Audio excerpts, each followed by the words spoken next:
Hello all of you, welcome back to my channel.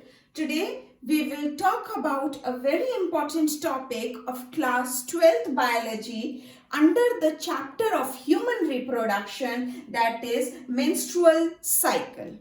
अच्छा, इस menstrual cycle के बारे में, इस साइकिल में क्या होता है, कौन कौन से इवेंट्स होते हैं, उससे पहले कुछ एक टर्म्स हैं जिसको जानना हमारे लिए बहुत इंपॉर्टेंट है. So without wasting time let us start with the video. सबसे पहला टर्म आता है मेनार्च.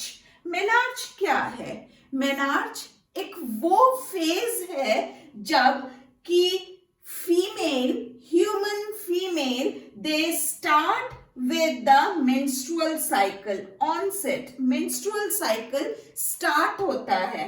कब start होगा? At the time of puberty, that is adolescence, या जिसको हम teenage in common terms में कहते हैं. नेक्स्ट इंपॉर्टेंट टर्म आता है मेनोपॉज. ये मेनोपॉज क्या है? Menopause is the term used when the menstrual cycle ceases or ends. जब ये menstrual cycle end हो जाएगा उसको हम menopause कहते हैं. This is at the age of 45 to 50. It varies from person to person. किसी में 45 में तो कुछ लोगों में 50 years में menopause देखा जाता है. अब नेक्स्ट आता है मुद्दे की बात कि मेंस्ट्रुअल साइकिल है क्या. एक ऐसा साइकिल जहां पे बहुत सारे इवेंट्स होते हैं. किसके बीच में? Events will be between ovulation of the ओवा. ओवा का दूसरा नाम एग भी कह सकते हैं हम इसको. ओवरी से एग के निकलने के प्रोसेस को ओव्यूलेशन कहा जाएगा. तो ओव्यूलेशन के होने से लेके जितने भी इवेंट्स ये एग अपने लाइफ स्पैन में ट्रैवल करता है और एंड में जाके इस ओवरी से निकले हुए इस ओवा का शेडिंग ऑफ होना. जब ये ओवा शेड ऑफ हो जाएगा at between, it takes place as 28 to 30 days. 28 से 30 days के एक प्रोसेस होता है जहां पे ओवरी से ओवा का निकलना और उसका शेड ऑफ होना. This whole process is known as menstrual cycle. आगे अब हम चले पढ़ते हैं कि इस मेंस्ट्रुअल साइकिल में कौन कौन से इवेंट्स होते हैं. Now let us start with the main graphical representation of menstrual cycle. अगर हम menstrual cycle की बात करें तो this graph is divided into couple of parts. Let us see each part of it.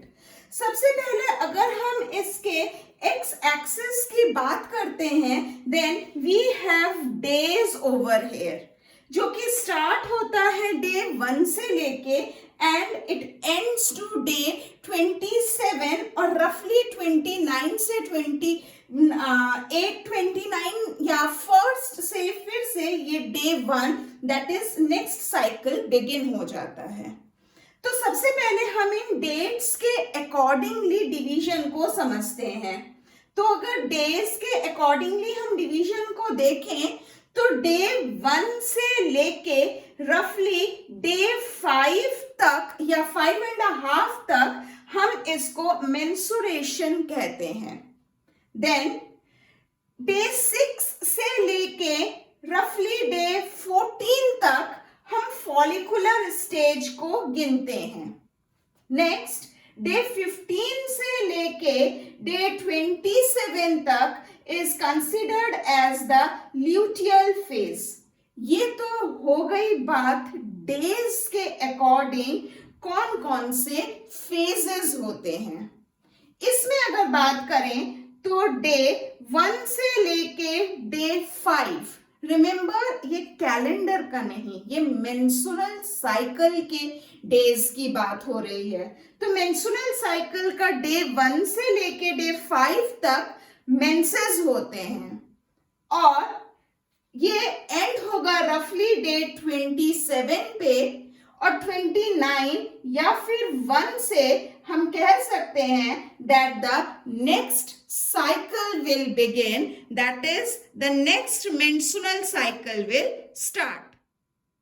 Let us now talk about the uterine events. मतलब uterus के events क्या थे? वो क्या थे? मेंस्ट्रुएशनल था, उसके बाद फॉलिकुलर फेज था, ल्यूटियल फेज था। ये 3 मेन यूटेराइन इवेंट्स कहलाते हैं। क्यों इसे हम यूटेराइन इवेंट्स कहते हैं?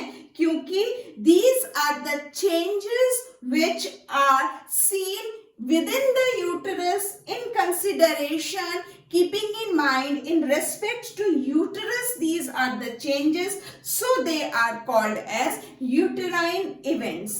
और इसमें से इंपॉर्टेंट इज डे 1 से लेके डे 5 तक is menses and it ends at day 27, 29 या फर्स्ट से the next cycle will begin. These were the steps of uterine events. Menstrual cycle को होने के लिए ovarian hormones, that is hormones in the ovary, they play important role. कौन कौन से 2 hormone है? एक है प्रोजेस्टेरॉन और दूसरा है ईस्ट्रोजन।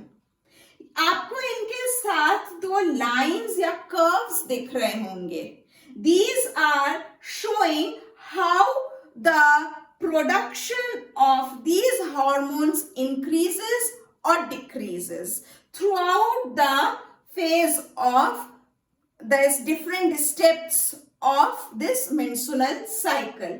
तो पहले अगर हम प्रोजेस्टेरॉन की बात करें तो डे 1 से लेके डे 15 तक प्रोजेस्टेरॉन बहुत ही स्लो है या बहुत कम सेक्रीट होता है। जैसे ही ल्यूटियल फेज में एंटर करेगा प्रोजेस्टेरॉन बहुत ज्यादा बढ़ता है और अपने पीक को अटेन करता है रफली डे 19 तक आते आते। उसके बाद फिर से उसका पीक क्या हो जाएगा? स्लो डाउन हो जाएगा। That is the production of progesterone will decrease.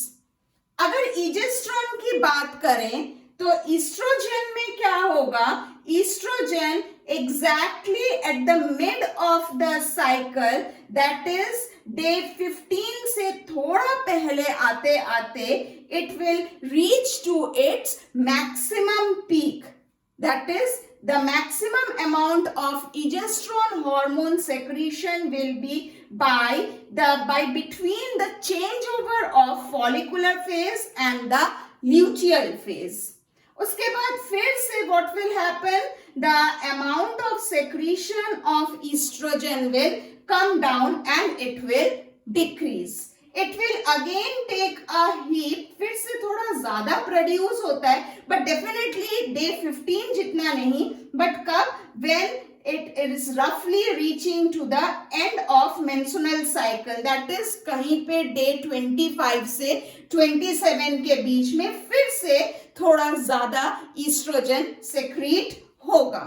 This was all about the changes in the hormones which are in relation to ovary, that is ovarian hormones का level.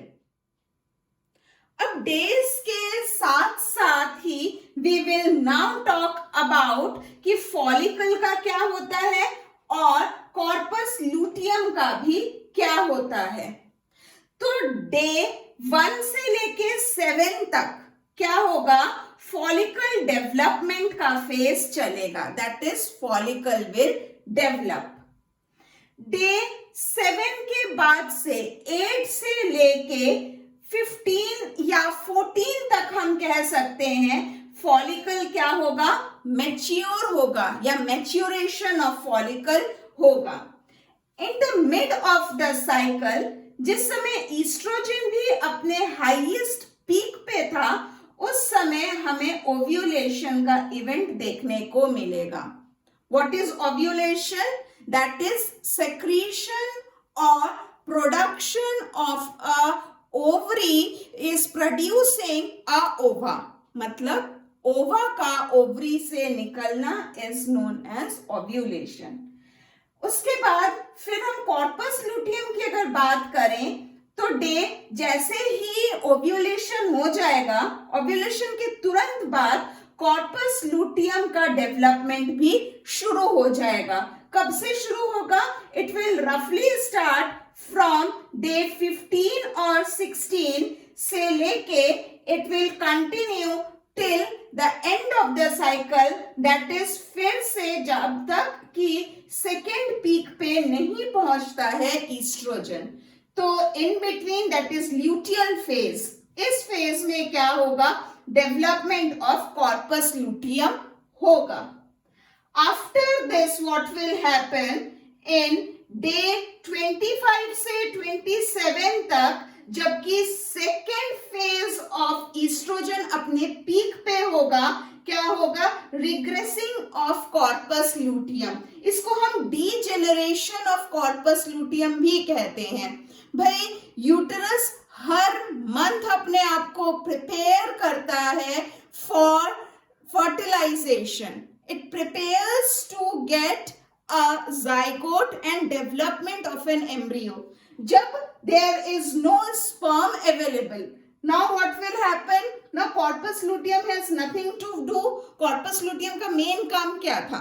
It was providing extra layering, extra lining to the uterus so as for the developing of the zygote or embryo. अब जबकि sperm ही नहीं है, in absence of fertilization, what will happen? ये corpus luteum अब degenerate करेगा. Corpus luteum को degenerate करना है, ये कौन बताएगा? ये ईस्ट्रोजन बताएगा. More amount of estrogen production will give the signal to corpus luteum to degenerate.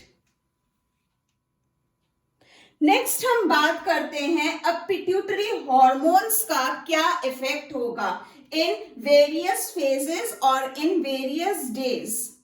तो पहले हम बात करते हैं FSH की, जिसको हम फॉलिकल स्टिमुलेटिंग हार्मोन कहेंगे. ये अपने स्लो अमाउंट में सेक्रीट हो रहा था, but in the mid of the cycle, जैसे ही फॉलिकुलर फेज एंड होता है, ल्यूटियल फेज स्टार्ट होता है, रफली 15th और 16th डे के में क्या होगा? हमें FSH अपने पीक पे पाएंगे. फिर अपना पीक होने के बाद धीरे धीरे the amount of production of this pituitary hormone that is FSH will decrease. Next अगर हम LH की बात करें, that is luteinising hormone. Luteinising hormone is always produced in some higher amount than FSH. इसलिए इसका ग्राफ ऊपर है, थोड़ा ज्यादा प्रोड्यूस होता है बॉडी में LH in comparison to FSH.